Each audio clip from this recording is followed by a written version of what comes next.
C'est quand même à cet emplacement-là que les 146 derniers communards, pris les armes à la main dans le Père-Lachaise, ont été fusillés au matin du 29 mai 1871. Pour certains, ces malheureux 146 communards reposeraient donc sous ces massifs, à droite et à gauche.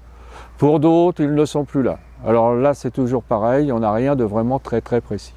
Alors il faut savoir que quelques semaines après, donc la grande purge, il manquait sur la liste électorale à Paris, il manquait plus de 10 000 noms.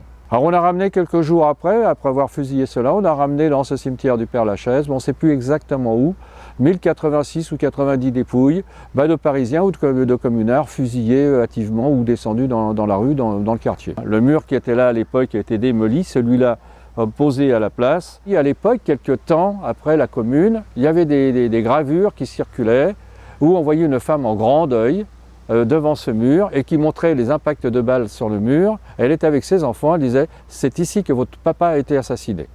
Alors peut-être qu'on a voulu quelque part gommer un peu ça.